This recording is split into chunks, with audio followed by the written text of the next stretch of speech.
Hello and welcome everybody to another TOX-6 episode brought to you by Golden Goal Media. As always, guys, don't forget to hit the like button. Don't forget to leave your subscriptions and your comments, guys. Let's get those in nice and early. Please, let's have an interactive comment section tonight. We've got a lot to discuss, and I am super excited to welcome to you tonight's panel. In the top corner next to me on my what would be right hand side would be Shaylin, who is here to represent United. So we've got Shaylin in the building today, everybody. And then we've got a double edged sword from the Chelsea fan base in the bottom left corner there, making his golden, or it says a TOX-6 debut. We've got Thane representing Chelsea. And then making his return to the podcast from Monday's episode, we've got the quite, how do I say, I won't even say outspoken, but I think one of the more bubbly personalities on the podcast. We got Godwin representing Chelsea once again. Gentlemen, welcome to the TOX-6 show. Thank you so much, Shan.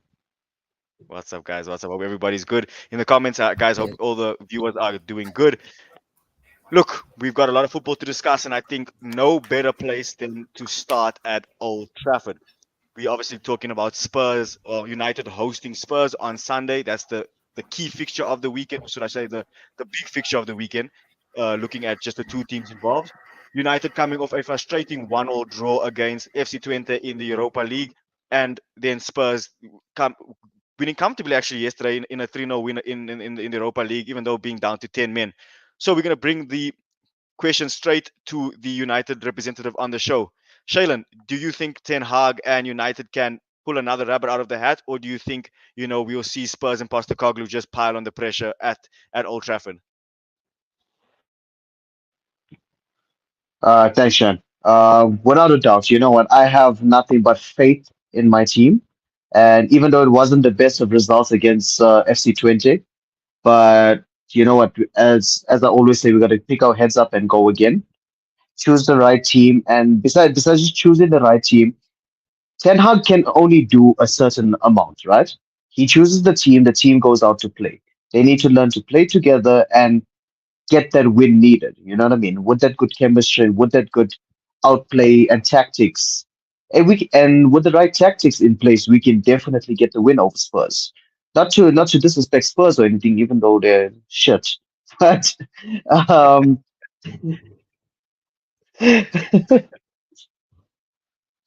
but nevertheless, you know, I'll never take it away from them from the fact that they've even given us a hiding at one point in time.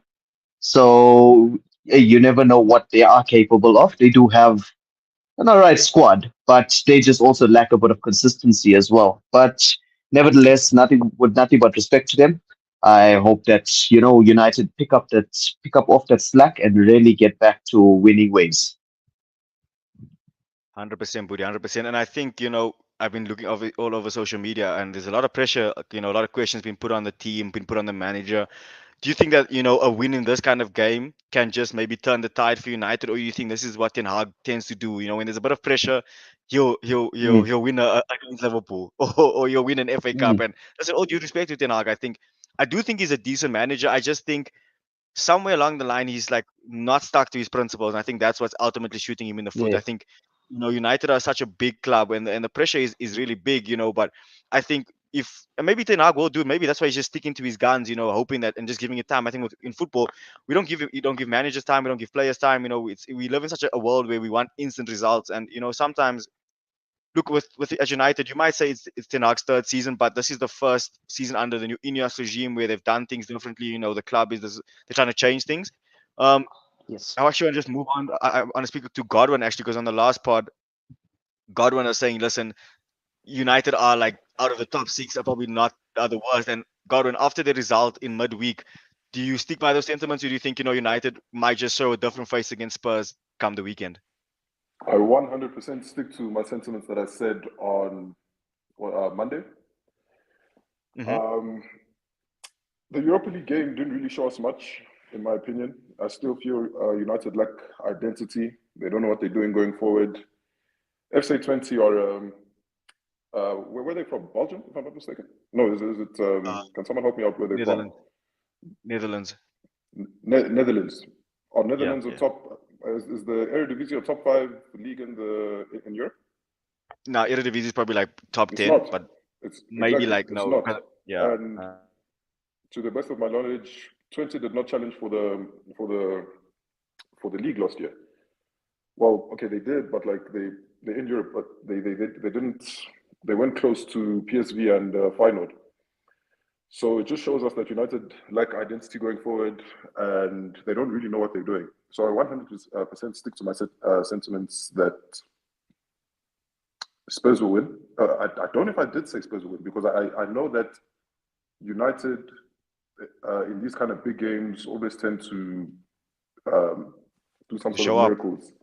Mm. So yeah, I don't know, but if I am a betting man, and I would bet Tottenham to win straight. Be betting Tottenham to win. Listen, Yeah. let me bring the conversation over to Thane. Thane, do you think there's something Ten Hag can do differently in order to get his United players playing the way he wants, getting the fan base behind him, or do you think what United should probably at this point of the season, still early on, maybe change managers, give Ruud van Nistelrooy the job, and maybe just change the whole environment around the club? Look, I don't think that they should change any managers. I mean, look at the likes of Michael Arteta. I mean, he was there for a while. It didn't get off to the right start, but look at him now. You know, sometimes the process it's a process. It takes time, and I think they should just give him a little bit more. If he doesn't pull through at the end of the season, then I think it's time for the sacking. But at this point in time, they are sitting at what 10th, 11th or something, but it's still early on. And like Godwin says, United, I don't know, there's that team, they can always just pull a rabbit out of the hat some out of nowhere. So yeah, I mean, you got to give credit where it's due. Um, Look, Shane, let's bring it back to you, bro. Let's bring it back to you. United, who's it a bigger game for? Or who's the pressure on a bit more, should I rather say? Is the pressure more on Ten Hag, given the fact that he is in his third season? There are questions about whether United have a style of play, whether he is the right manager to lead United forward. Or do you think Postecoglou at Spurs is under pressure? The fact that he says, I always win something in my second season. Do you think that he might not necessarily need to put up a title charge, but do you think that he's going to need as much or as many feathers in his cap as possible? Sorry, bro, just had a quick interruption. Okay, you know what? For me, I'm I'm in favor of Ten Hag. I've been in favor from the time he's joined. Not only has yes, he may have not won the Champions League, yes, he may have not won the Premier League, but he came in his first season, he won the Carabao Cup. A lot of people look down upon that cup until your team actually wins the cup, and then it's no longer considered shit. And then the second season comes in, he wins the FA Cup. But now he gets way too much hate considering that last season we've had to chop and change over 34 different times when it came to our centre backs, when it came to our midfield, when it came to our forward due to the unforeseen circumstances of injury, right? And like I said, there is a lot of pressure on him, and it's expected because at the end of the day, it's Manchester United. Uh, no, no, no disrespect to any other team, but everyone knows when it comes to mainstream media, that's one of the only teams that's been spoken about very frequently. So now that's what I say. He needs his time. He needs to keep on. He needs the backing of the fans. Because there's a lot of fans that have a lot of shit to say. But if you were to give them that suit and tie, tell them go on the field and manage this team, they wouldn't do it. They would not. And then on top of this, then you have Ange, the Australian mate. You know what? I love seeing how he played. He came in his first season and he made such a big difference with Spurs. And it's just, like I said, it's just a matter of us now as a United supporter and someone who's in full favor of Ten Hag, that he needs to keep the consistency up of choosing the right players, which we do have a variety of thanks to our signings. And these players need to actually come together and understand that, you know what, it's not where we're competing for a top four of the Premier League. We need to get our minds into such a place where we need to realize we need to compete for the actual Premier League title, which is still anybody's game because the Premier League is so young and tender at this point.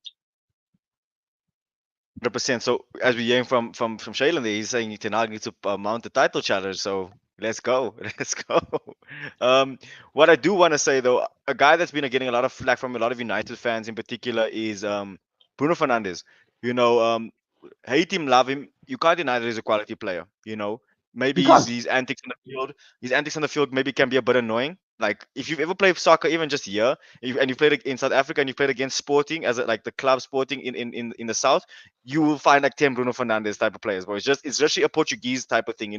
They literally are like that. Um, generally, bro, if you just look at the national team, it's like almost like even Argentinian, Spanish players, those kind of thing. They're very emotional when it comes to how they Mm. play, their reactions, that kind of thing. Yes. And sometimes I think Bruno does frustrate in that regard because when things aren't working, he doesn't like he'll complain. But one thing I always say is that Mm. he never stops running. And in terms of a technical level, he's a very technical player. I just think United are in a very weird space, and that's why I think the pressure is on Ten Hag. It's like, what is your system so that you can get the best out of your players? Because you've got good players. We can troll United for all we want, but there are some really, really good players. Like not obviously world class in my opinion. Maybe Bruno on his day can be world class, but I'm talking they are quality players. If you look around that squad, I mean, if you're looking just purely backline, the Ligt, Mazraoui, you're looking at Dallo now who stepped it up, Martinez, Ugarte, 100%. guys. These are you're looking across their forward line, Diallo, Ganacho, Hoyland, Xerxes has been someone that I've been very impressed with. So United do have the components and the tools to Correct. have a good and Now strong it's just the squad. And maybe mentality. and I believe, look, I don't know. Maybe it's mentality, yes, but I also think that, like I said, Ten Hag is also not really doing himself any favors by not defining his style of play. I think Maresca at Chelsea has more of a style of play than what Ten Hag does, and this guy's played what like 5 games, And this is not to say that Maresca is better than Ten Hag. I just think when you look at Ten Hag, he's had to deal with a lot of things. Same with Arteta. Ten Hag had to deal with the personalities, and I think Arteta, and that's what people don't give him credit for. He chopped Aubameyang and set the standard. Like, I'm gonna cut this guy. Look, Aubameyang compared to Ronaldo is always there's no comparison. And I think at United there were a lot of things that weren't going in his favor. So I'm interested to see if he's given more time, or if United think as a board think what, let's make a change now while the season's still early and we may be able to salvage or still change our fortunes. Um, we've got a comment here from Ethan, saying, do you think Bruno should go? And that obviously was my question. Shaylin, do you agree with these sentiments, or do you think, let's keep Bruno? He's the captain, and trust in him. Uh, so here's the thing, right? So from the time Bruno Fernandes has joined the club, he's done nothing but bring a lot of positive growth into the club. And he's brought that captaincy that even when he wasn't a captain, was carrying out a leadership role. Now, the one thing I'm about is, you know what? I would love for my man Bruno Fernandes to stay. Not only is he one of my favorite players, but I look up to that leadership. I look at how he was such a risk taker. And then when we united back in 2020, 2021 was lacking that thing of taking a risk. Bruno Fernandes is like, yeah, motherfuckers, I'm gonna come show you how it's done. Right? Um, Now, the one thing I also do have as a person and as a supporter is I don't have player dependency. If it gets to a point where Bruno Fernandes says to himself, you know what, I want to explore different options and go to a different club, by all means, go. You've served your time with the club, but we as a team and as a club cannot be dependent on your services. We have to keep moving forward. But to answer the question, yes, I do think Bruno Fernandes should stay. Okay, 100%. Let's bring it on to the rest of the panel, guys. What are your thoughts on Bruno? Let's go to Godwin, bro. Obviously, Bruno came in when in a couple of seasons ago and really like took the mantle at United to be the main guy. And obviously, we've seen him take a captain's armband. He's probably missed the most big chances this season. Like, I've just from what I've watched, I think Bruno should have like a lot. Like the first game of the season, he should have had a hat trick, maybe. Last week against who did they play last weekend? Against Crystal Palace. Palace, Bruno should have had he should have had 2 goals, hit the crossbar, and in the second half he has that shot in the 18-yard area, which I think Bruno scores. So Gordon, obviously, do you think that Ten Hag should make changes with Bruno, or do you think he should try to facilitate his key man a bit more? I think you should try and facilitate it more. But however, I do think back to your first question, I do think that Fernandez is he's a decent player. He's not as good as I don't know if you guys remember the first season when he came in because if I'm not mistaken, he came in January just before COVID hit. Bro, the guy was on fire, and we haven't really seen that kind of. That's when Manchester United like depended on Bruno Fernandes, in my opinion. But I do think Ten Hag should maybe build to Bruno's strength because he is undoubtedly it's arguable that he is probably the best player on that team. So I do think that they should probably cater to his strengths. No, 100%. Look, if, like I said, I'm looking at this comment that Dane left here. Bruno has missed 17 big chances in 5 games. Let's bring that over to Thane. Thane, bro, just looking at that stat there, do you think that it's unlucky, Bruno, or do you think he should be doing better with the amount of chances that he's been getting and, maybe just take the mantle a bit more as the captain of Manchester United and really, win the games for his team, considering all the chances that he's been getting? Look, I agree with Godwin. I think that Bruno is arguably United's best player right now, and he has shown that he can carry the team. He has that leadership role, and I think maybe it's just a little bit of unlucky for him, eh? Bruno Fernandes is not the type of guy to miss in the box. No, that's not him. So, yeah, I just think maybe it's a little bit of bad luck on his side. Honest. 100%, guys. So, look, obviously spoken a lot about United. There's no Spurs rep here, but I think just to quickly touch on the importance for the game from a Spurs perspective. I'm an Arsenal fan, but I think I can speak quite objectively when it comes to most teams. Maybe depending how I feel, if we've just watched the game, maybe I won't be as objective. But in terms of Spurs, I think Spurs have a lot of quality to hurt United. I think on the ball they'll dominate the ball, and if United do give them space in behind, I think you've got guys like Son who, that can still, be deadly. You've got Solanke that's got 2 goals now in 2 games. You've got Brendan Johnson now who's got 3 goals in 3 games. And you expect Spurs to have chances. It's just, can they take their chances? Spurs, and this is no disrespect to them. I just think they literally how do I put it this? They literally are the almost boys of the Premier League, and that's like Spurs are always almost at like the pinnacle or the close to glory. Because I mean, look at their team, guys. Like they've got some really really good players, and yeah, we have a stat from Dane who's saying Spurs has the highest possession stats in the league, so they're gonna have the ball. It's about what you do with the ball, because there's no point in having 70% of the possession like they did against Arsenal, but not having many chances. They scored 3 goals yesterday. I think they do have enough to hurt United. Gordon, bro, just quickly on Spurs. Do you think that we can maybe see? Obviously, there are quite some doubts about Son's availability, but the likes of Solanke, who scored there for Bournemouth last season, do you think he might be a key player for Spurs against United this weekend? 100%. I think Solanke is going to be a key player for them. And just looking at the game in general, guys, if you look at the form of Spurs in the last 3 games and the form of United, I mean, all roads lead to us, like, all roads lead to Spurs being more likely to winning this game. So I This do man said think us. that, sorry, God forbid. Ooh. Anyway. Yeah, no, I do think Spurs are very likely to win this game. And they're more of a team if you watch them play. United, I really can't say the same thing. However, like I said, anything can happen in this game. So that's just how I feel on this particular fixture.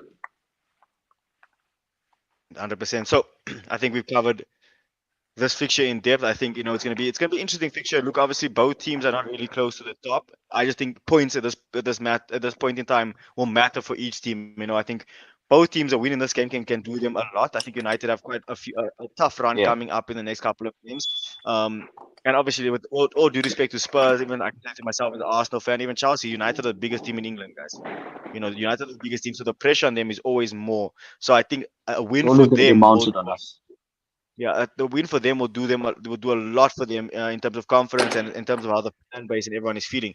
Let's get some predictions for the game. I think Gordon, we did give a prediction early in the week, but that was there's United have played now, they drew. There's something different in this game.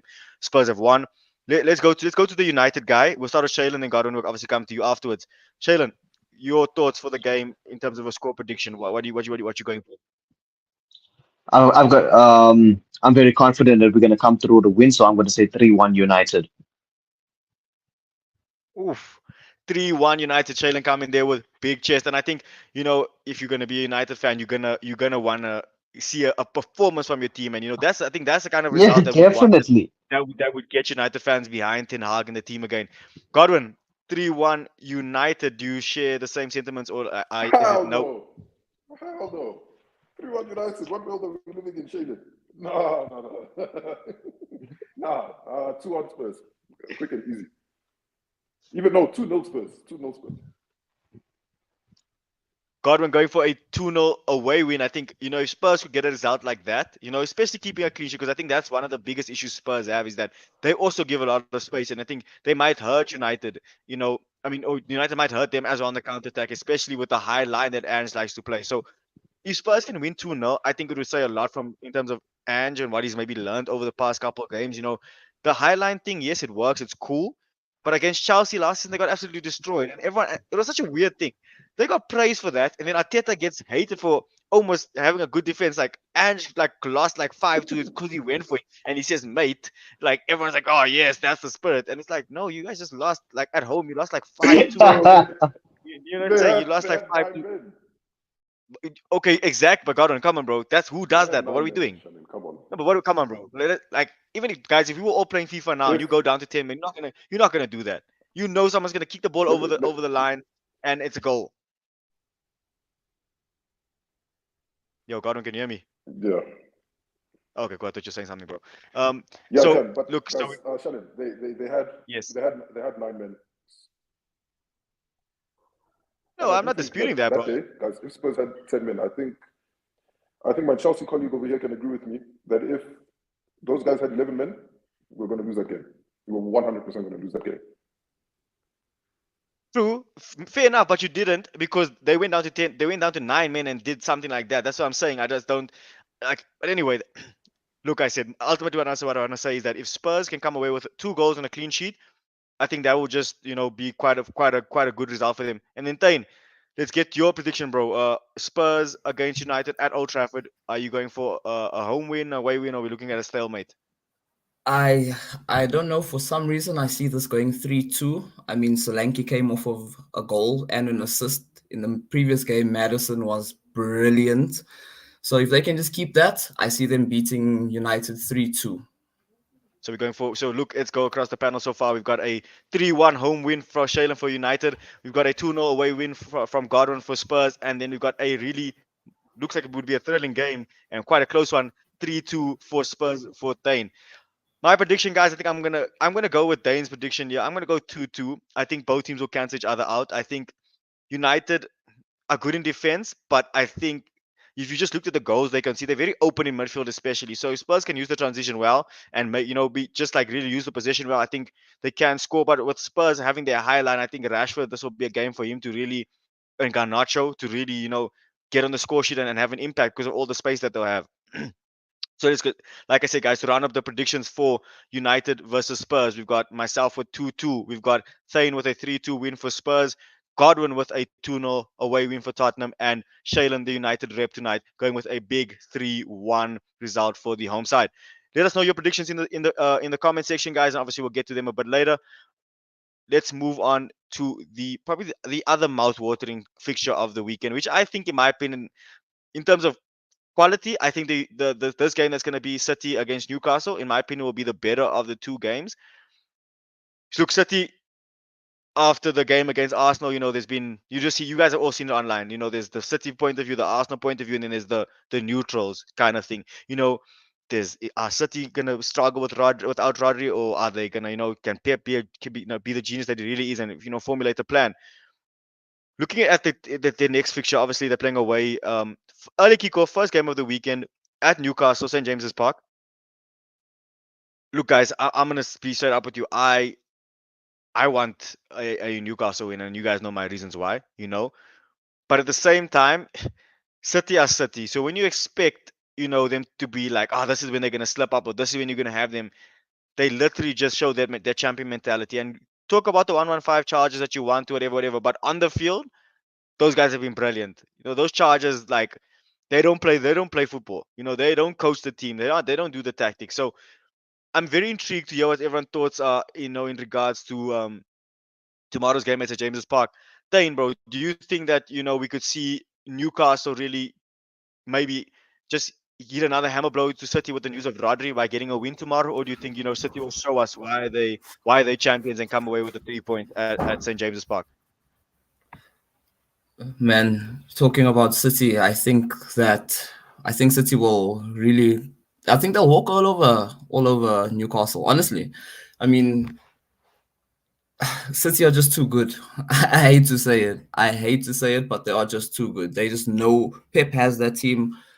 He got them like machines. So I don't see Newcastle doing anything to City.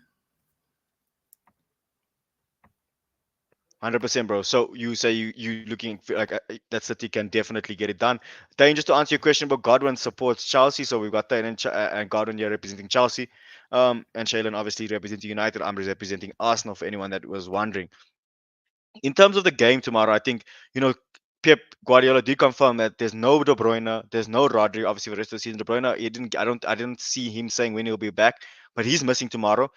Shailen, obviously looking at the champions, you're looking at, some might say that they were a bit rattled last week. I think in terms of not having everything go their own way. Do you think that City's big match temperament and the experience comes into play tomorrow with the likes of Gundogan, maybe Haaland, Ruben Diaz, all stepping up in the absence of De Bruyne and Rodri? Hmm. So yeah, like remember as I even spoke about it earlier in play, we spoke about player dependency, right? Now they're already under the notion that they do not have De Bruyne and now Rodri. And as big as the big of a damage as it is to the team, they do have replacements. And those replacements have stepped in countless of times and showed them why. There's a reason why Gundogan came back. And if you I watched Gundogan against Arsenal even, he had a good game. And yeah, unfortunately, all of the things were there was a lot of shit that happened, unfortunately. But Haaland was on some other kind of drug that game. I don't know what happened there. But you know what? Knowing Pep is a tactical genius, and I know he can come through with the goods. If I'm not, it's correct me if I'm wrong, but we have Eddie Howe coaching Newcastle, correct? Yeah, Eddie Howe's the manager at Newcastle. So, and like, don't take it away from those guys as well. Like now you have your Anthony Gordon, you have your Alexander Isak. These guys are doing quite well, but obviously with City being such an overpowered team, once again they tend to play mind games with this team. But now you are as Newcastle, they gotta understand. No, we can't let this slide. If we want to take it to these people, they need to bring their A game. Because if they don't bring their A game, they're gonna get dropped. It'll go from a 2-0. It'll end up a 4-0. And then we can see Haaland bagging another hat trick if these guys aren't careful. I think, looking at some of the comments here, we got a comment here from Ansley that says, "Shitty, obviously have enough depth. Stones will step into the role. Gundo can push higher up." And I think, look, I don't think Gundogan has had the impact, in my opinion, on City as he did when he was there originally. But again, he's a player that has the experience, has the know-how, and can step up in the time when he's really needed. So I'm keen to see what Pep does tomorrow. Does he keep Doku and Salvino on the wings, or does he bring in Grealish and Foden, maybe just to break teams down a bit, in a bit of a different way as opposed to just directness? Foden and Grealish are kind of pocket players. You know what I'm saying? They try playing between the lines. And look, we have another comment here from Dane as well that says City struggled against Newcastle last 2 seasons without Rodri and KDB. Newcastle could get a draw. Look, I think that it's going to be such a finely balanced game because City are not at their strongest right now. Let's be adamant, guys. Not having De Bruyne, not having Rodri. I mean, if City lose Haaland, for example, and they're losing for like a couple of months, it could be detrimental. I'm not saying City don't have the ability to come back and salvage anything, but looking at just missing De Bruyne and Rodri is going to be such a different task for City to handle. And then I think Newcastle being at home, the onus will be on them to take it to City. Let's go to Godwin, bro. Godwin, do you think Newcastle, bro, can hurt City? They've got quality players in their forward line. You're looking at Isak, you're looking at Anthony Gordon, but even in the midfield, Jolinton, Bruno Guimaraes, where I think the midfield battle will be the most important. Do you think Newcastle can actually get a win tomorrow? Or do you think City is just going to have too much? Look, it's not impossible that they can get a win. I saw one of the comments here saying that City have struggled at St. James's Park for the last 2 seasons. If I'm not mistaken, last season they played and it was 3-3, but Man City were winning 3-1, and then Newcastle managed to come back. So to say that Newcastle will win, I don't see it, but I do see a very tight game. I think earlier this week I did predict a 2-2 draw, and I will stick with that prediction. 100%. Let me go to Stein. Sorry, guys, I was reading a comment quickly. Um, Stein. So obviously, looking at what Godwin is saying, that he's saying that he doesn't see that Newcastle get the win because he obviously sees that City might just have too much. But do you think the panel has mentioned the likes of Isak, the likes of Gordon? Do you think if Newcastle get a grip of the game, maybe get an early goal, that they might have City rocked? Or do you think, what, regardless of what Newcastle throw at City, City will just ultimately just have a bit too much quality, maybe in those forward areas compared to Newcastle to get the job done? Look, Godwin's completely right when he says that it's not impossible to get the win. It's football. Anything can happen. But City, they've proven time and time again that going one goal down doesn't change anything. They can still come back and give you 4-1. You know what I mean? And speaking of Phil Foden and Jack Grealish, I think that would also be very interesting to see against Newcastle. But all in all, I see a 3-0 win here for City, 3-1 at max. There we go. Tain really giving City the confidence booster that they might need going into this No, fixture. look, I don't like City, but bro, you got to give credit where it's due. You have to. 100%. I think City are an excellent team. I just think that in the current position where they are, I think they're vulnerable, and I don't mean it in a sense where like they will collapse. I just think that if you Newcastle at home, first game of the weekend, and you've got City that are at where they are now, you're gonna want to capitalize. Maybe get an early goal, put pressure on them, because I do actually feel the longer the game stays at 0-0, City will win because the Newcastle crowd will get frustrated. You know what I'm saying? So Newcastle have to go early and definitely try and get a goal. Um, in my opinion, maybe the first 10, 15 minutes, really put City under the cosh, and try and make those let's say lack of quality players that City don't have now in terms of Rodri, or the star quality in terms of Rodri and De Bruyne, and make that difference count. If they can get a early goal, I think we see them definitely. Well, I see them definitely getting a win, and obviously I'm an Arsenal fan. I couldn't hope for anything more than that. You know what I'm saying? A draw would be ideal, as are City dropping points. But if Newcastle can get a win, and we obviously beat Leicester, I just think any advantage over City, in my opinion, is something that you need to take. The fact that they've got no Rodri, no De Bruyne, I think you have to take that.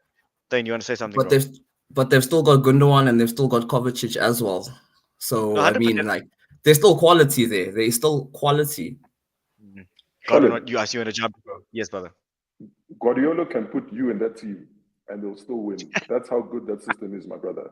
You know what? Those You know guys what they are, say, bro. Big player, bro. I'm a big bro. player. What you They say? can put you in that system. Trust me. That system is just too, guys. It's too good. So I know Rodri's a good Exactly. player. I know Rodri's a good player, but bro, the system is just it's too good. It's too good. Look, I would have to agree with you, but at the same time, if you look at City's stats without Rodri, it's a telling thing, guys. Rodri is a player that he's someone they can't replace because he does something unique. You know what I'm saying? That's what it's like. For me, if you're gonna be nominated for Ballon d'Or, you need to be unique. Like Haaland, no one scores like him. So I can, even though I don't think he's the most technically great player, he's good on the ball. Don't get me wrong, but he's a goal machine, and I think that's someone that you can never look past in this type of game. And look, I would be foolish to say, Haaland this, Haaland that. He scored against us last week. Obviously game state changed. There wasn't as much space for him to running behind. That's why I think we also defended him very well. You know, um, but like Shailen said earlier, is that if Haaland gets one, Haaland can get five. You know what I'm saying? Like he's just that kind of player. He's literally a machine, bro. It's like I've never seen a player that can score like this, bro. You know what I'm saying? Like I like his numbers are insane, bro. Like he's just Yeah, he's so crazy clinical, bro. It's actually fake. You know what I'm and saying? Like, he's absolutely locked in. You know, if you actually see Haaland out of game, right? He is in game even when he's out of game. So yes, he does play his games, he does have his things, but he's completely switched on to a point where he knows now I'm playing the league. I've got an amount of haters coming at me.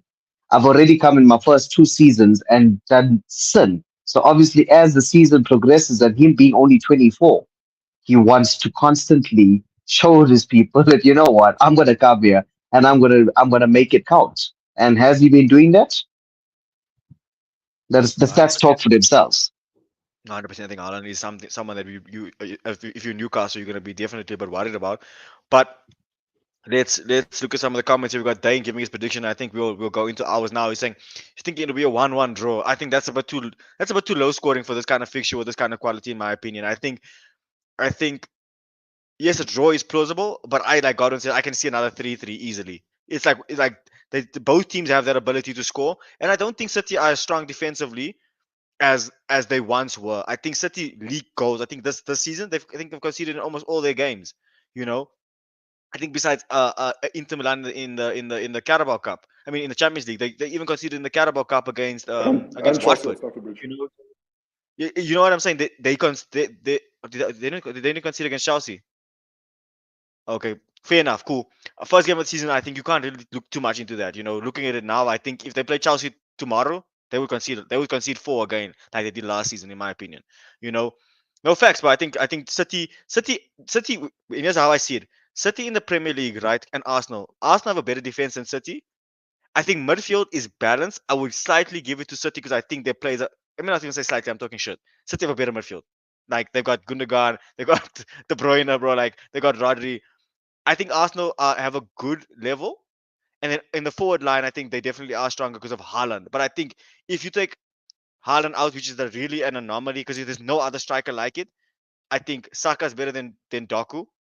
Doku's a skillful player, but I think final product for Saka's mad. Saka 5 goals, assists this season. Then you have Trossard and Grealish. You know, come on, guys. Grealish is a £100 million player. Like he doesn't score enough goals, in my opinion. Like he does things to affect the game, but like come on, bro, you're attacking player. Like your stats also matter. And then you got guys like Foden, which is also a quality player, but I think Foden and Saka on the same level. So in terms of the title race, I think, and that's why I just want to bring talk about the City thing is that City are vulnerable at the back, guys. They're not sturdy like you think they are. City can win like 5-1, 6-1, 6-2, but they're gonna concede. They're just gonna pump you with goals. That's what you must understand. City are gonna score goals. So I think if Newcastle take their chances and play wisely, they definitely can get something out of this game, and that's obviously some copium from me. Like I'm genuinely here, like please, bro, please just get something, Newcastle, bro. Because what I saw last season was every single team in the title running roll over for City. They went to Fulham, to Craven Cottage, which is normally such a tough place. And Fulham rolled, bro. Everyone just rolled over, bro. You know what I'm saying? And that was just like, I need teams to have some chest, bro. To be like, listen, dude, you can put a dirty low block against City, put 10 men behind the ball, and they might not score. You know what I'm saying? Or you can be like Brentford and try hit them with early goals, but they are vulnerable. So let's go to score predictions, guys. Let's go to Godwin, bro. Godwin, your thoughts on the game, early kickoff tomorrow? What's your prediction for the result? Score prediction. I think earlier in the week I did say 2-2, and I'm going to stick with that 2-2.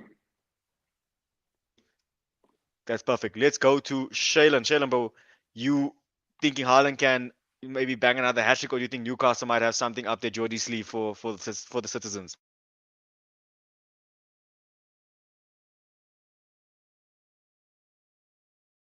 Oh, can you hear me?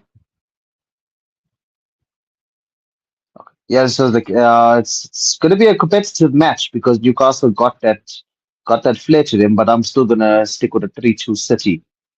But I am expecting to see quite a number of goals. Let's see how it pans out. Mm. Look, you obviously got some stats here from Dane, and it looks quite even. You got some wins in here for Let's see see what City we versus got. Newcastle. You got 2024 City with a 3-2 win. I think that was last season. Then you had City with a 1-0 win, and then City was that a 2-0 win for City in 2023, and then the 3-3 in 2022. I think Newcastle again in the game say tomorrow might have a better chance because there's no De Bruyne, there's no Rodri, and then I think I need a score prediction from Tain, and then obviously I'll give mine. Tain, bro, tell me what's your score prediction for tomorrow's game? I think 3-1, 3-2. But I stick with the 3-1. Okay, cool. That's like 3-1, 3-2. 3-1 So to 3-1. Newcastle. No, I think it's to City, bro. It's definitely 3-1 City. I don't think Tain's going 3-1 Newcastle. No, no, no. 3-1 City. Yeah. I mean, Holland is just, I don't know. Holland is just a machine. That guy is not human. So, yeah, I just see him just being that Sasquatch and running through the team as he usually does, bullying the defenders. 100%. Let's Shay, I did ask you, sorry, bro. I was reading comments. I did ask your prediction, right? You did, bro. Okay, cool. So obviously now it's my prediction, guys, and I'm gonna What's go. I'm gonna go 3-2 Newcastle, bro. I just think early kickoff. You know, Newcastle are that team, guys. Like, you That's remember brave. Newcastle? No, but I'm not just doing it from like copium perspective. I'm just looking at like how the game might be. Is that Newcastle are one club like in a city. You know what I'm saying? There's only one club in their city. It's the early kickoff against the champions who won the game last minute last season, um, who are down to a couple of injuries. Can you like grasp the moment? You know what I'm saying? So that's why I'm going 3-2. So I'm probably the only one here that's predicting a Newcastle win. Might be slight copium from my side, hoping that they win, but I'm genuinely also think that Newcastle have the tools to hurt City, bro. I've seen City a bit more vulnerable in terms of conceding chances, conceding goals than what they've been in the past couple of seasons. So there you have it, guys. Those are the predictions for the City game. Moving along swiftly, and I think we'll take it to the two boys in blue. We've got a battle at the bridge. We've got Chelsea welcoming the Seagulls. I think, I think Chelsea Chelsea have had a mixed bag against Brighton of late, especially at Stamford Bridge. Um, I think Maresca's got the Chelsea players very much bought into his system, and I think that's what's key. It's not necessarily the style of play, it's the fact that are you in this project? And they are. And I think I've always said it. If you ask me, like last season, I expected Chelsea to finish much higher. I put Chelsea in my top four. This season again, I think I put Chelsea in my top four because I see what they're trying to do. I see the players they're trying to sign. I see the quality they have. It's just that how quickly can Maresca get them into the groove of things? And by the looks of it, it's happening quite quickly. Let me move to Godwin, bro. How impressed have you been with Chelsea so far this season, and what are you expecting from the boys? Obviously, good win in the Carabao Cup earlier this week. Good win on the weekend against West Ham. Do you think the boys just put on a performance against Brighton and really maybe, as they would say, exercise the demons of past games against the Seagulls at the bridge? My thoughts on Chelsea this season. Wow. Okay, I am one of. Well, I'm part of a small fan, like small part of the portion of the fan base that is not that impressed because we won 6-2 against Wolves. Wolves are a lackluster team. Like at the back, they were just poor. Um, the 3-0 win against West Ham. West Ham haven't really shown us that much. Look, I am optimistic. I am liking what I'm seeing, but I want to see us get against like the bigger side, the Villas, the Tottenhams, the Say teams it. like that. Say it. Say it. Te- say it. teams of Say it. Say it, I baby. like what He Godwin's doesn't want to saying. say I it. agree. I want to see us against good teams. Look, I said earlier this week, I like what I saw against Man City. Even though we lost the game, I liked what I saw. But let's go. Let the season progress. I mean, you won 5-0 in the what's this? Is it League Cup? Yes, League Cup against a team in the fourth division, and now everyone's can Chelsea finish top four? Guys, calm down. Maresca needs to firstly find his first 11 because I don't know if you've noticed, we have an abundance of riches going forward. There's too many good attacking players, and he hasn't quite found that balance. My opinion, Madueke should not be playing. Ever since he scored that hat trick, he's tricked everyone into thinking that he belongs in the first 11. He does not belong in the first 11. There's too many I agree, guys on bro. that bench. There's too many guys on I that think bench Pedro that, Neto, much better player. dude, Neto and Nkunku. Where's Nkunku going to play? We need to find a place for Nkunku. I think Nkunku should Because be of playing, but Madueke tricked everybody just because he scored a hat trick against Wolves that he should be playing. So, but I do like what I'm seeing from him, but it's still early in my opinion. It's still early. So there we have it, guys. Gordon saying it's too early to judge. The pressure on Chelsea should not really be in the sense that they should maybe be making top four. But the reason why I say they should is because I think I just look at the squad and we cannot deny the abundance of riches that Chelsea have. But also, like, there's a lot of experience there. The players might be young, but Sancho is not an inexperienced player. Nkunku's not inexperienced. Palmer is not inexperienced. You have guys like Enzo Fernandez. You have guys like Caicedo who have played many games Premier League. You're looking at Tosin Adebayo, who's coming from Fulham on a free transfer, who's really solidified that backline. And like I said, I think my opinion, I just think Chelsea have the quality to get into the top four. They don't have to finish like close in the top four. They just need to get into the top four themselves and be the best of the rest. I think how most people will see the league title going is either City or Arsenal, then Liverpool not far behind, and then you're gonna probably, I would say, Chelsea, United, Villa. I don't think Newcastle maybe have that this season. I think Villa might. But I still even put Chelsea ahead of Villa purely based off quality. Dane, bro, the Gordon says he's part of the small part of the fan base that doesn't think Maresca is or Chelsea are there at that level yet. Do you disagree, or do you think that definitely Chelsea are still in the early days of the Maresca process, and the pressure should be a bit dumbed down? I fully agree. I think we're not there yet.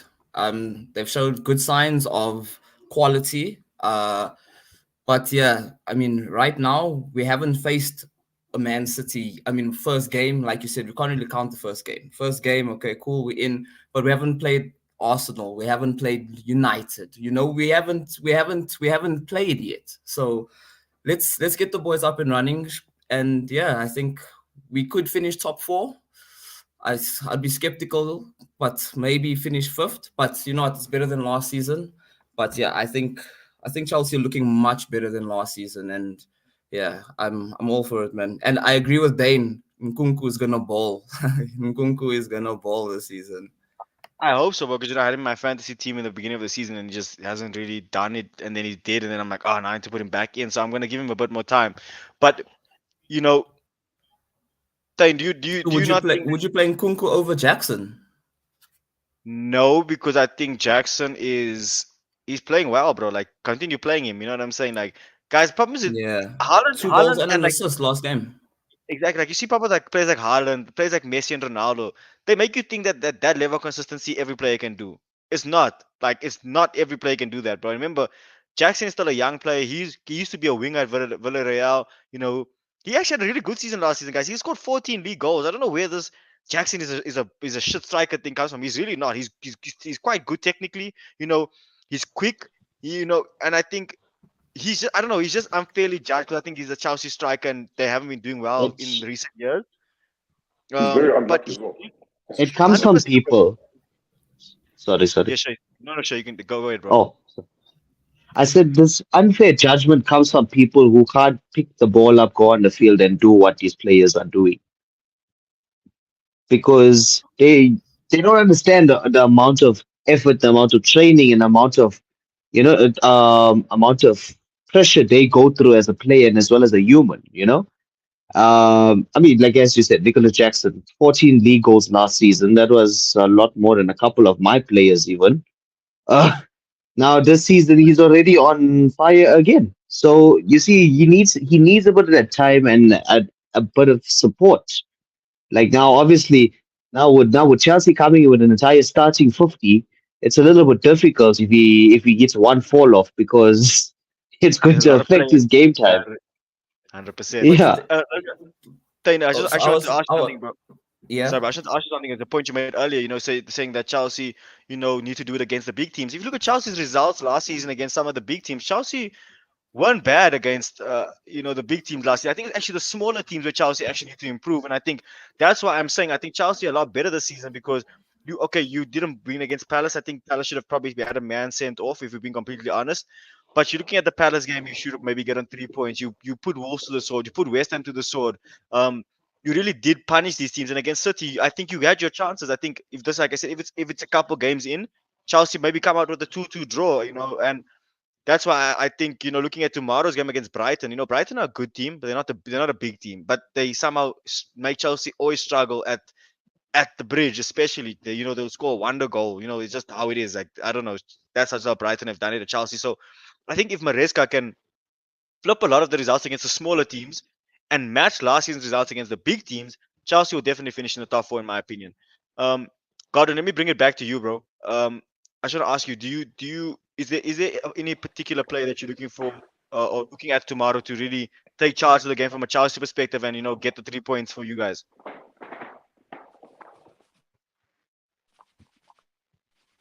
Need I say more? Cole Palmer. Cole Palmer, definitely. Cole Palmer.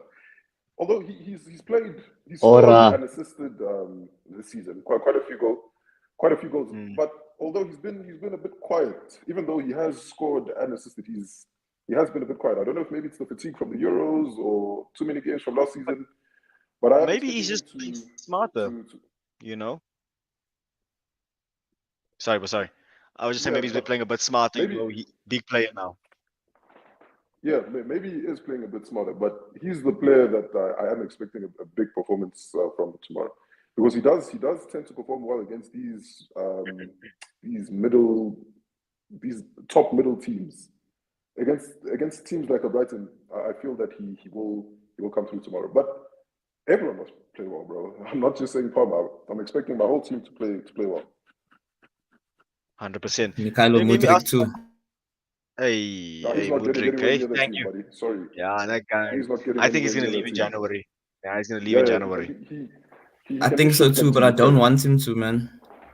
No, Same. you I know why? believe the guy so much, but there's just too much You talent guys just right think he's now. cool. You think he's cool. That's why. I honestly, I don't know if I'm a bit crazy to say it, but if Mikhailo Mudryk can actually grasp the Premier League properly, I think he could be like an Eden Hazard for us. And I don't want to say the best player, but maybe top 5 players in the Premier League at least, if he can at I least agree. grasp it. I fully I'd agree. take Mudryk Thank you. over Salah. Eden Wow, Hazard's a wow. big Thank caller. Wait. Eden But Hazard's that's Oh. why a I'm big saying, call, yeah, bro. that's what I'm saying. But He you hasn't No, really, no. yeah.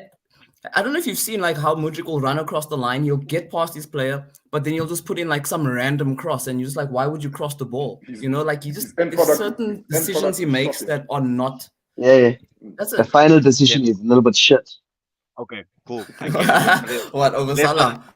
let's not disrespect Salah, guys. Like Salah is like Yeah, don't Salah's disrespect I all love Salah. him. Salah's like No, all I time like Yeah, Premier Salah. League. bro. I Like like you know Salah. what I'm saying? Like Like, let's Salah just says yes, he can't bro. breathe 8 years in a I He row. don't got like it. Liverpool with a passion, but Salah, hey, Salah is a dog. That all He's comes to goated. Old Trafford and makes us look like idiots. Look what Dane says, bro. Let's check the that's it, comment. guys. Now you check. You see, so that comment is a bit Liverpool controversial. supporter.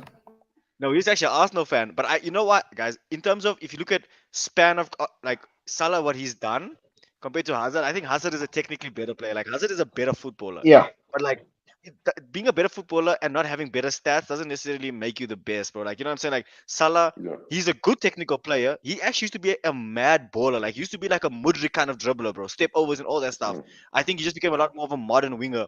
But Salah's goal output is insane, guys. You know what I'm saying? So yes. that's why I think you gotta. I just give Salah the edge there. I think both players. You could have both in the same team. That's the luxury of them. You know, they both like they different type of wingers, bro. Like even Salah's more direct, where Hazard is he's direct, but in a different kind of way. You know what I'm saying? And then I Apart obviously from see some Thierry comments. Henry, Yes, apart from yeah, Thierry Henry Dane, all and of them. Ronaldo, apart from Henry and Ronaldo, technically there's no better player than Hazard that's ever graced the Premier League. Technically, there's never been a better. Like, don't get me wrong. One You said something agreed. about stats. You said something yeah, about yeah, yeah, yeah. stats. That It's not stats all don't stats, necessarily 100%. make you a great player. It's not all stats, guys. We watching football, 100%. so True, no, 100%. That's why Messi's my goat, guys. That's why Messi's my goat no, because same. yeah. Yeah. You know what I'm saying? You can just see it, bro. Like I know Shay's a. Yeah. I know he's got he's Ronaldo there. You know, Ronaldo has the United boys by their hearts, I, bro. I got love for both of them, but obviously because Ronaldo played for United, Fact. it's a lot more closer to him. No, 100%. And look, obviously, let's get back into today's day and age plays and to focus on more Otherwise, we'll be here for 3 hours talking about Ronaldo. 100%. And then I think looking at the Brighton perspective, I think Brighton, they've got players that are in quite good form this season. I think Danny Welbeck is someone. I mean, that guy's scoring free kicks now, bro. Like, what villain arc is this, bro? This guy, it's crazy, bro. Like, so obviously, I think Brighton do have threats and they can hurt Chelsea. I just think that Chelsea, in the form that they're currently in and the buzz around the club, I think it's much more positive. You might not necessarily like all the performances, but you like to win, and the results are really what matters. You know what I'm saying? And I think that's what's going to give Chelsea the edge tomorrow because of the good form they have.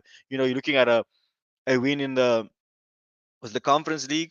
Do you guys play Conference League yet? No, not yet. So it was the league. It was the Carabao Cup, and then I think it was it Wolves before as well. West So Ham.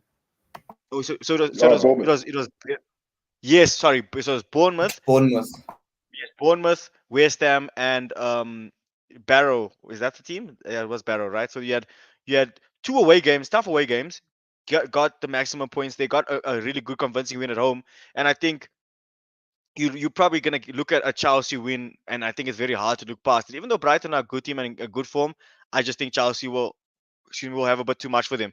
Let's go to the Chelsea boy and Stein. Let's start with you, bro. Do you think your boys in blue do it tomorrow, or do you think that the Seagulls come and you know, hoop on your parade? 100%. I back Chelsea, even on a bad day. I think we could. I think we can know. I think we could win. My prediction: 2-1. I think Chelsea will win 2-1 against Brighton tomorrow.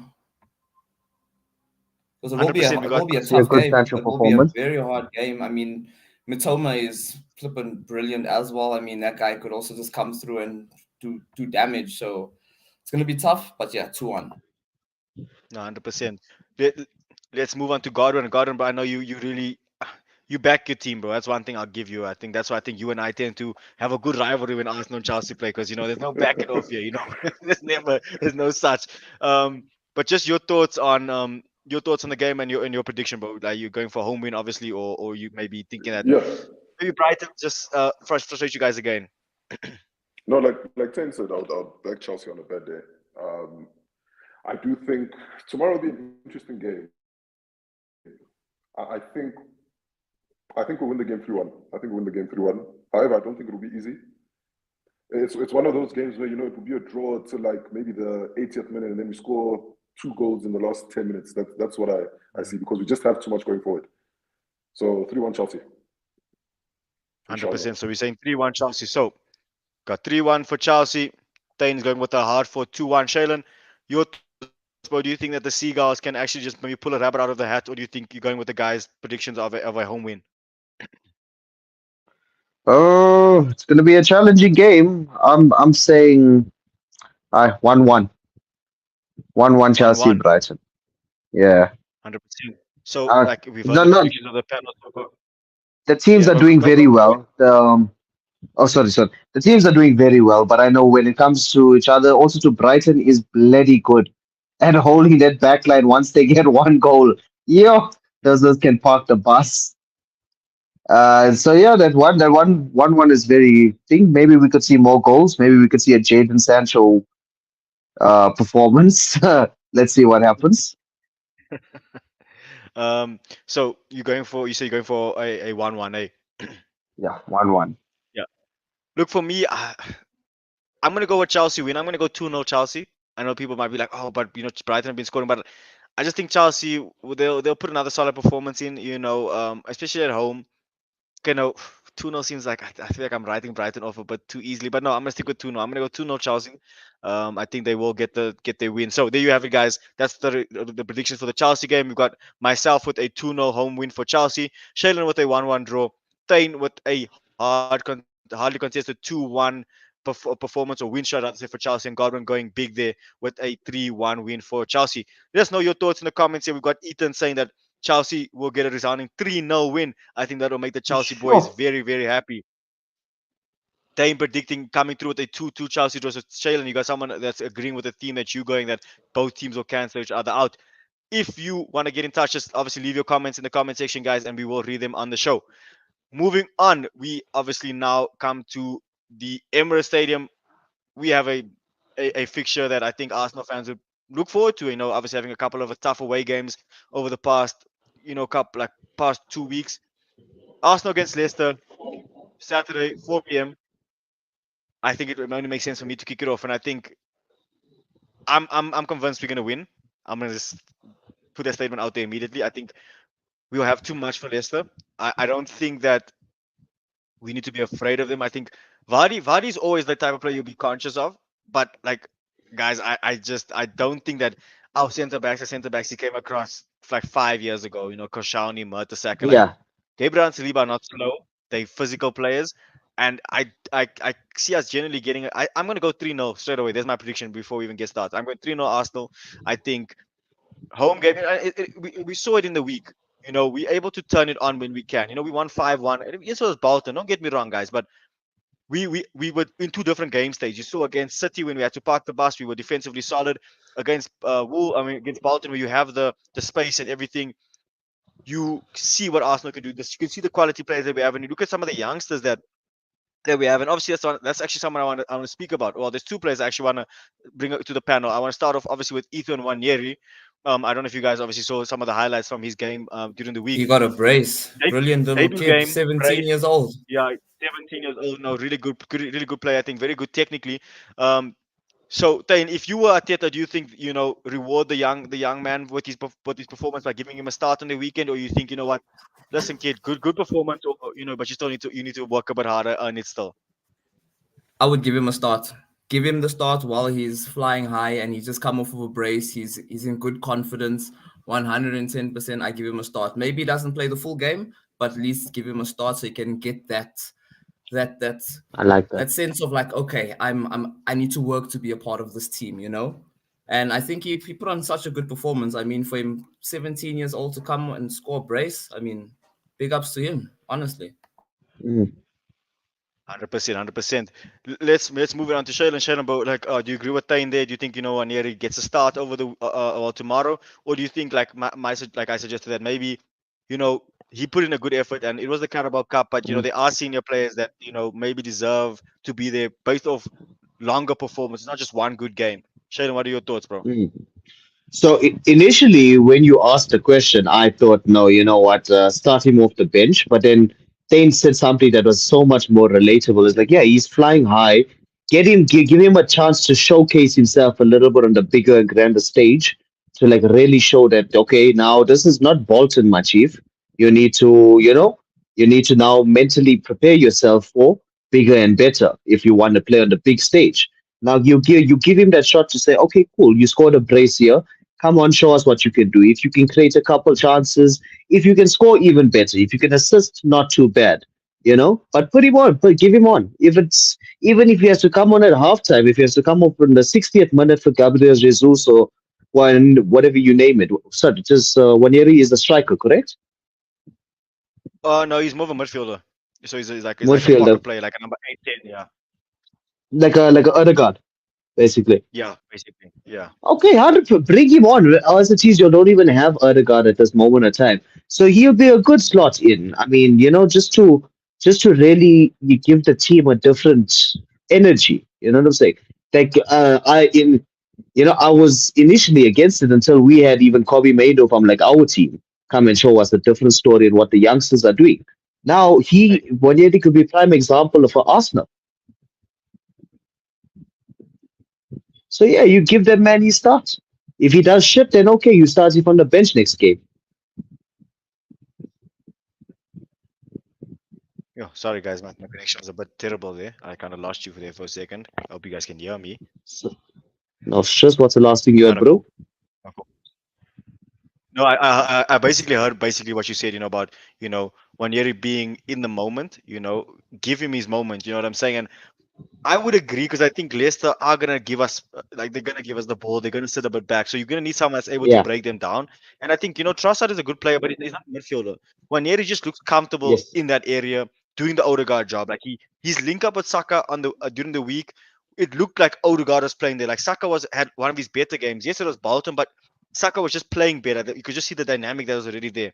Another player that I want to speak about, and I'm going to bring Gordon in here, is obviously the loanee from Chelsea, Raheem Sterling.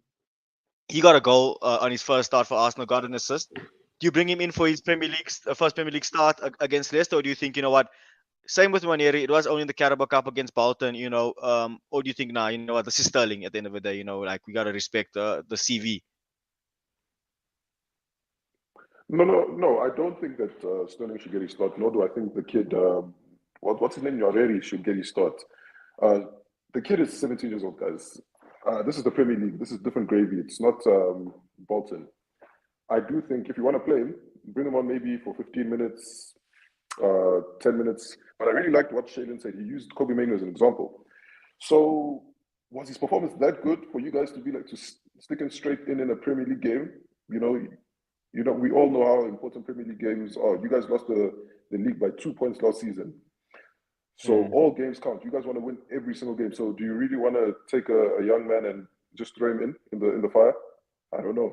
I wouldn't. It doesn't sound too smart to me. So I wouldn't start him, nor would I start Sterling.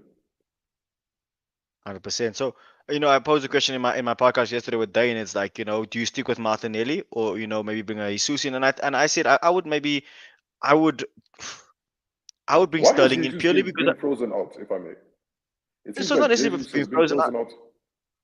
I don't think it's necessarily being frozen out. I just think that listen, guys, I don't even think you as Chelsea fans thought that you would see this kind of version of Kai Havertz. Whatever you think of Havertz, he might still be kind of rough around the edges here and there. But I think like this Havertz that we're seeing, like you can see that the player is gonna That come was out a because you can see that. Leverkusen spec. Hey, But but not even just a that. I shitty a a a sorry, bro. a Kakai Havertz won us a Champions League, by the way. Hey, Hey, Yeah, no, exactly look, that. listen, So you can't take exactly that that. away But from him. I'm just Havertz. saying. I'm just saying. Okay.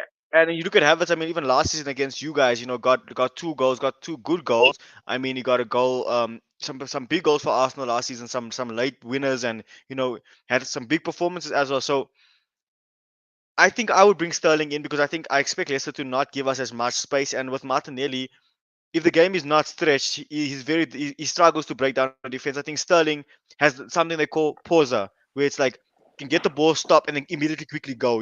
And that's what is difficult for defenders when Mm. it's a play that can stop and go and quickly turn inside and out. I think if you're gonna ask me, I'm gonna bring Sterling in.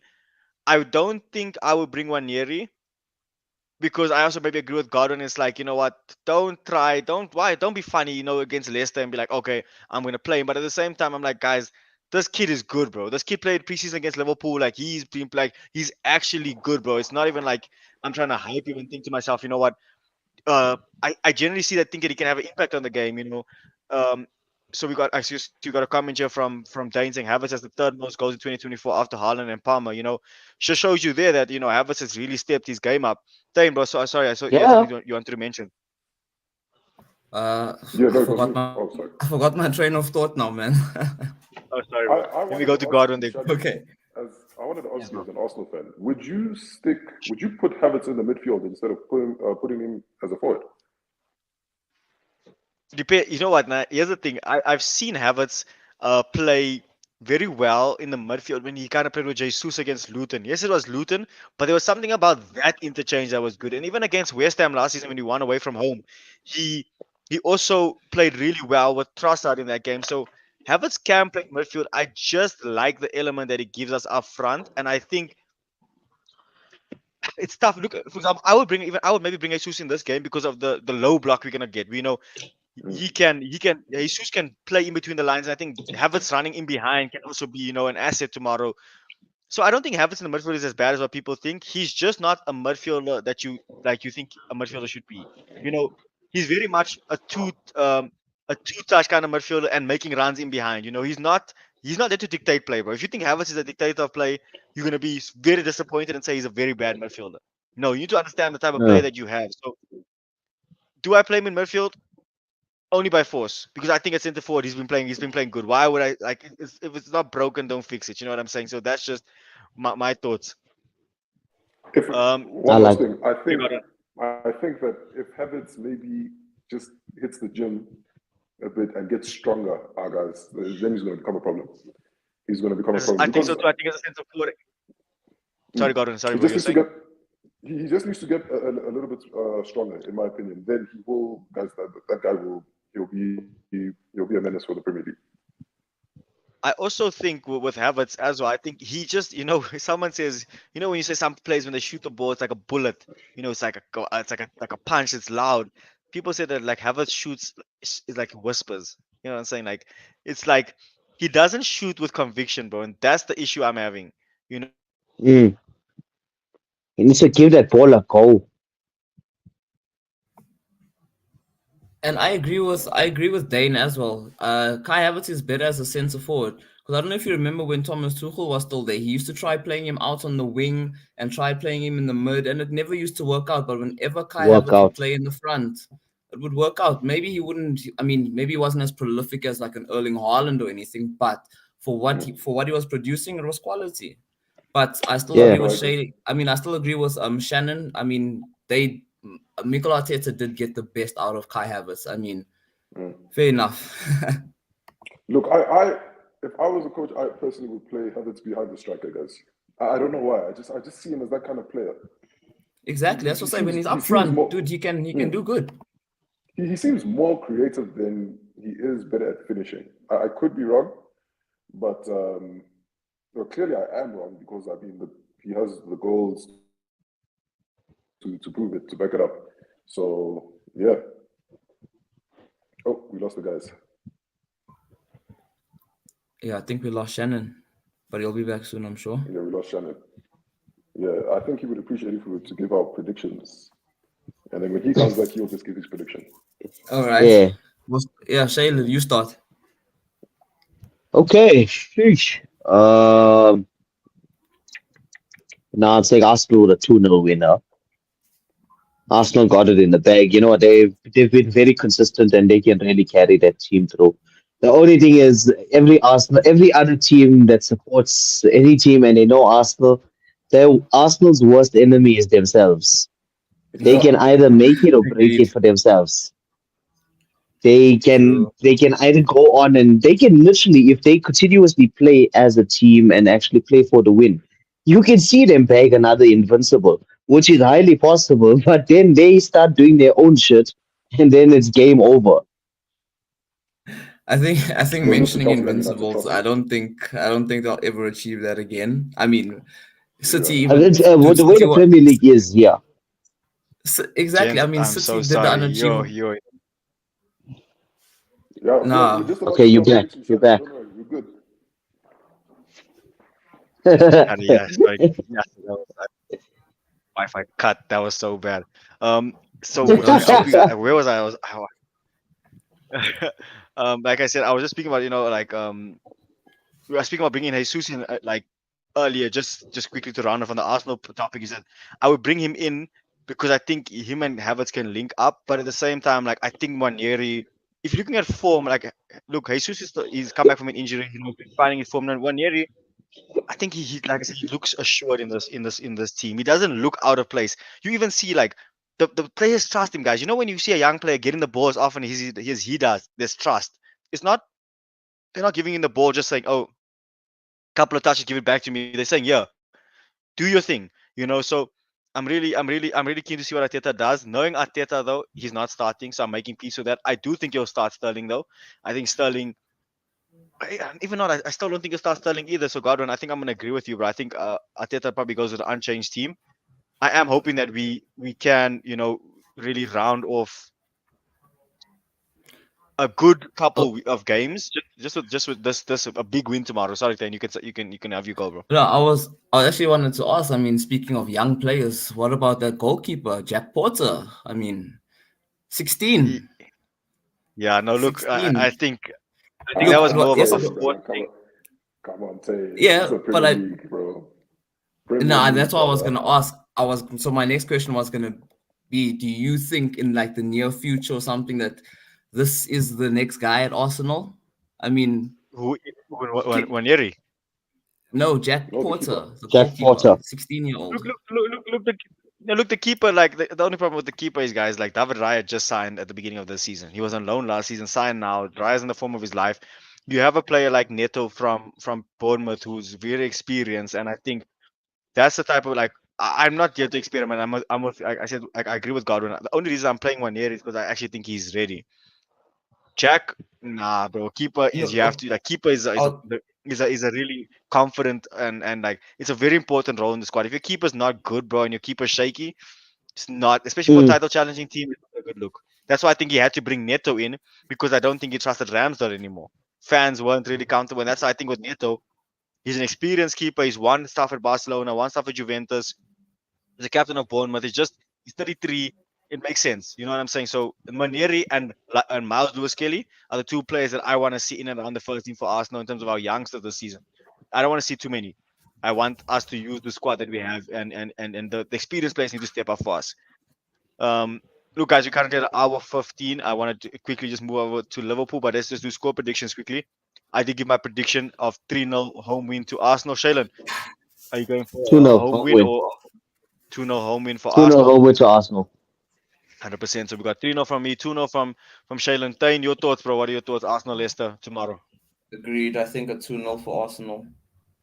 100%. So we got 2 no win so far. And God, let's just round up the score predictions with you, bro. What are your thoughts for Arsenal's game against Leicester For at the once, Emirates I'm tomorrow after for for once I'm gonna agree with you, Shannon. 3-0 Arsenal. 3 no Arsenal? There we go. We got Arsenal wins across the board. I think that's gonna make me a very happy Guna if my prediction goes that way. Happy 100%. host.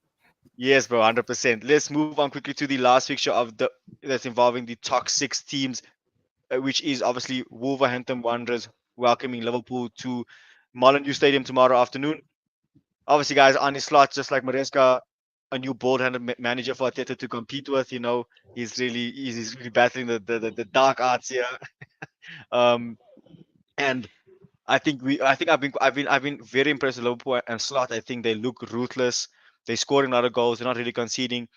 Let me bring it to Thane, bro. Do you think that Liverpool are serious title contenders this season, or do you think same with Maresca, like your views on Maresca? Do you have the same views with Slot, where you think just get into the top four, maybe a cup win again, just consolidate your position as amongst the top teams in the league? I don't see Liverpool I don't see them competing against the likes of Arsenal or City.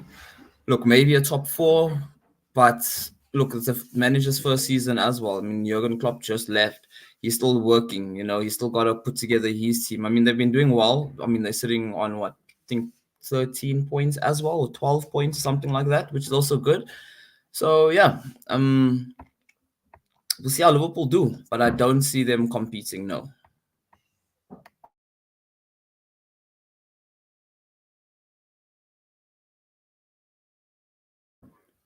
Sorry, bro. Shannon, your Do mic. you think Liverpool? Sorry, guys. Do you think Liverpool are serious contenders this season, or do you think let's not put too much pressure on the manager. Let him just, get his team, his tactics going, and then maybe take it from next season in terms of expectations for title challenges and silverware. Did you ask me the question? Yes, Gordon. Sorry, bro. I think I might have cut, but I was asking you. Yes, 100%. Do I think Liverpool can mount a title challenge? I 100% think they can. If Slot, I don't know if you remember what I said on Monday. I said that it's not as chaotic.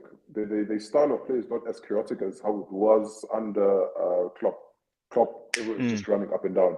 With this one, it seems more calm and more balanced. So if they can continue implementing this new style of play and keep winning and scoring goals, that's the most important thing. So I do 100% think that they can. Look, in my opinion, last season, Liverpool were title favorites till like March, till they rolled up at the Emirates and they lost 3-1, which they should have never lost that game. I thought Liverpool were really, really going to win, the league last season, but they just collapsed towards the end. So I think if Slot can just continue to implement this calmness about the style of play and how he's going on about things, then I know I 100% think Liverpool can mount a title challenge. Yeah, and I would not be 100%. surprised if they need to win. 100%. We're talking about Arsenal's sturdy defense. I mean, looking at Liverpool, they've scored 10 goals and only conceded one. They've lost only one game, and the goal they conceded, they ultimately lost that game. So I think they've got a good start. I think they if City drop points tomorrow and they win, they go top of the league. Obviously, and I think looking at Liverpool, the expectation is on them.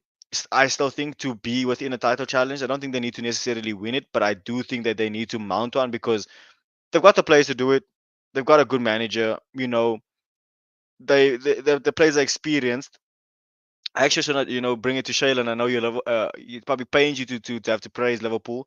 Obviously being a United fan. Um, do you Uh, think, actually speaking about a player, Luis Diaz, who I think has been having an excellent season so far. He's obviously second in terms of the goal scoring leaderboard this season, obviously behind Haaland with 5 goals in 5 games. Do you think that, he might be another important player for Liverpool tomorrow? Or do you think, the entire squad will obviously step up and get them the 3 points at Wolves tomorrow?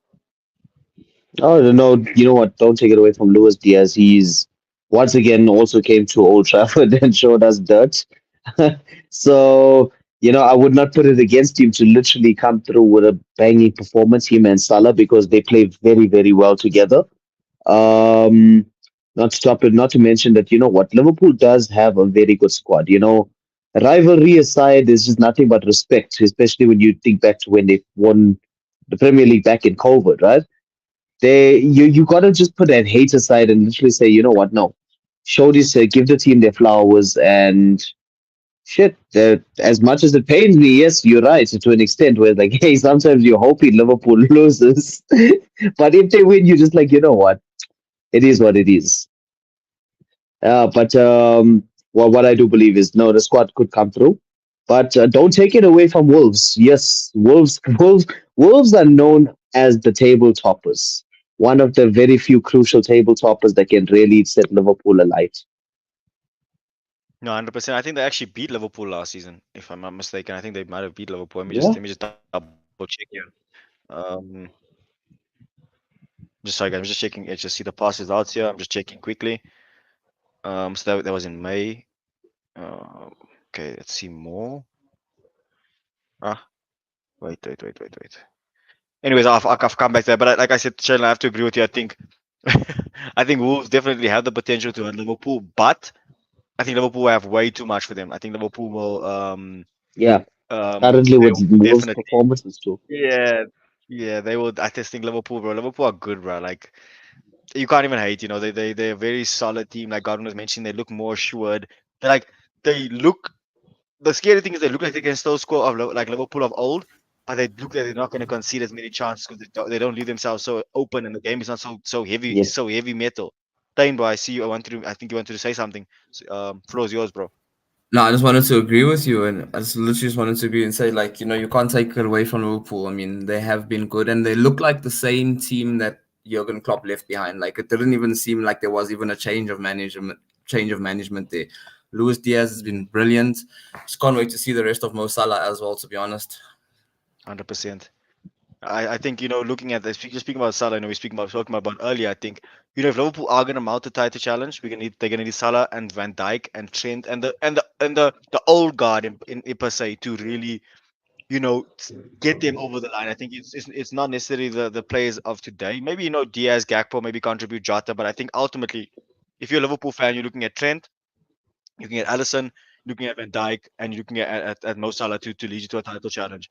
Um, Mm. let's and get score Nunes. prediction. I don't think and Nunes. Look at let's let's get score predictions in. Let's start with Shailen, bro.